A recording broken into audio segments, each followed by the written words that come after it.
আজকে 5ই আগস্ট 2025, এক বছর আগে এই দিনেই আমরা ফ্যাসিস্ট মুক্ত হয়েছিলাম। হাজারো ছাত্র জনতার রক্তের বিনিময়ে অর্জিত হয়েছিল বাংলাদেশের এই ফ্যাসিস্ট মুক্ত বাংলাদেশ। বিগত 16 বছরের অবিরাম সংগ্রাম এবং যারা রক্তদান করেছেন বাংলাদেশের মানুষের অধিকার আদায়ের জন্য, তাদের সকলের প্রতি শ্রদ্ধা জ্ঞাপন করি, বিনম্র শ্রদ্ধা জ্ঞাপন করি। বিগত 2024-এর জুলাই আগস্টের ছাত্রগণ অভ্যুত্থানে যারা শহীদ হয়েছেন, আহত হয়েছেন, দিনে আমাদের বিশাল অর্জন।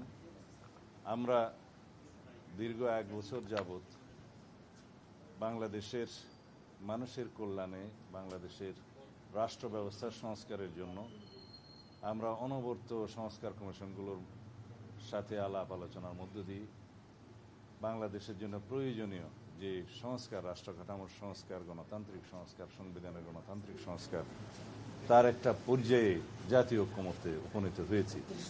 সেটা আশা করি খুব শিগগিরই ঐক্যমতের ভিত্তিতে যথাযথ প্রক্রিয়া স্বাক্ষরিত হবে এবং আশা করি সেটা বাস্তবায়ন প্রক্রিয়া নিয়েও যদি আলাপ আলোচনা হয় সেখানেও আমরা অংশগ্রহণ করব। তার মধ্য দিয়ে জাতির যে ফ্যাসিবাদ বিরোধী জাতীয় ঐক্যমত্য প্রতিষ্ঠা হয়েছিল আগে, সেটাকে আমরা সমুন্নত রাখবো এবং এই ফ্যাসিবাদ বিরোধী জাতীয় ঐক্যকে আমরা শক্তিতে পরিণত করে এই জাতিকে এগিয়ে নিয়ে যাব এবং একটি শক্তিশালী গণতান্ত্রিক রাষ্ট্র, সমাজ এবং সরকার ব্যবস্থা প্রতিষ্ঠা করব ইনশাআল্লাহ। আজকে মাননীয় প্রধান উপদেষ্টা 2টি গুরুত্বপূর্ণ ঘোষণা দিয়েছেন। একটি জুলাই ঘোষণাপত্র আর একটি জাতির উদ্দেশ্যে ভাষণের মধ্য দিয়ে তিনি নির্বাচনের ঘোষণা দিয়েছেন।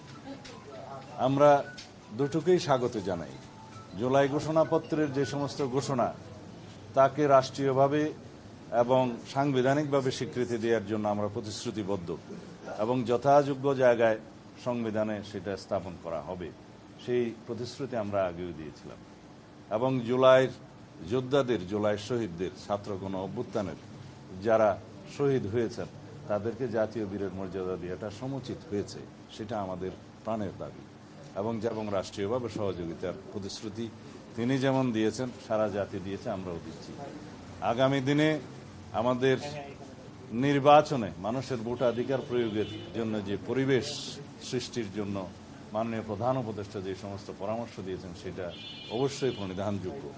তিনি ঘোষণা দিয়েছেন নির্বাচন কমিশনের কাছে তিনি চিঠি পাঠাবেন আগামী 2026-এর ফেব্রুয়ারির প্রথমার্ধে, রমজান শুরু হওয়ার আগে নির্বাচন অনুষ্ঠানের জন্য নির্বাচন কমিশন যথাযথ ব্যবস্থা নেবেন।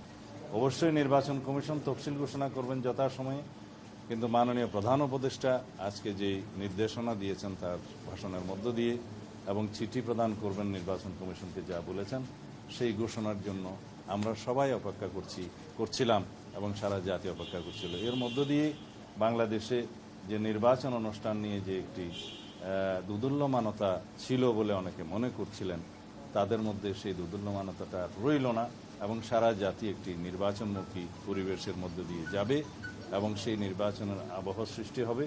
আগামী দিনের নির্বাচন ইনশাআল্লাহ সুষ্ঠু, নিরপেক্ষ, অবাধ এবং বিশ্বের মধ্যে সবচাইতে প্রশংসিত একটি নির্বাচন অনুষ্ঠান হবে বলে আমরা আশা করি এবং সেই লক্ষ্যে সমগ্র জাতিকে এবং সমস্ত জনগণকে প্রস্তুতি নেওয়ার জন্য আমরা আমাদের পক্ষ থেকে আহ্বান জানাচ্ছি। ধন্যবাদ।